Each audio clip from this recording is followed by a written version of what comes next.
Dear Helen, I often have profound moments of recognition and insight in the morning, right before I'm fully awake. It seems that I am awake and lucid, but have yet to fully identify with the body.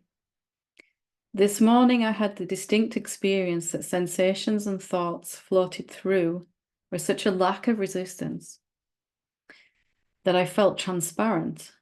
This is, I assume, an after the fact explanation by my mind. The rest of the day, I was deeply relaxed and felt like my body was there. It was just sort of invisible in a way, completely undisturbable and untouchable. I have actually had this experience before, and each subsequent time, the effects linger for longer.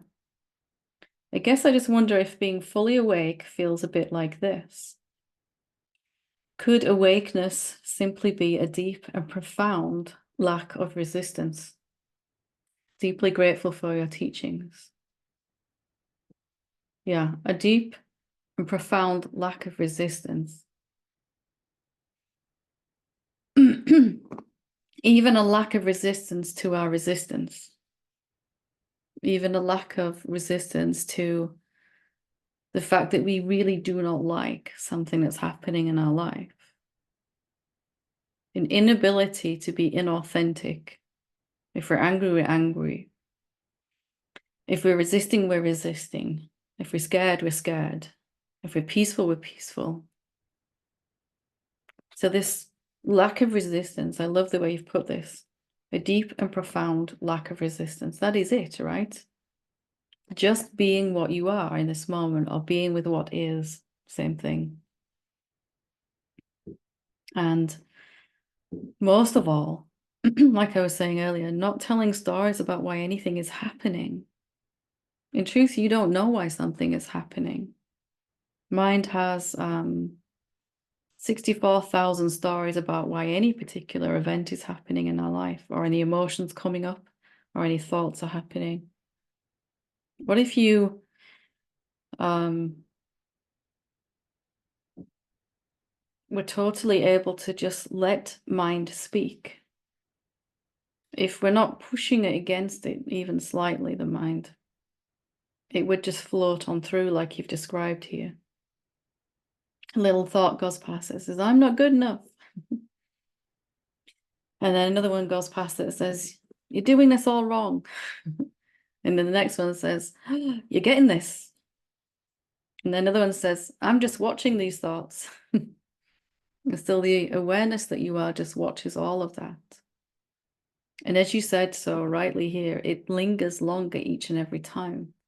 Because every time you practice just being with what is, which is all spiritual practice really is,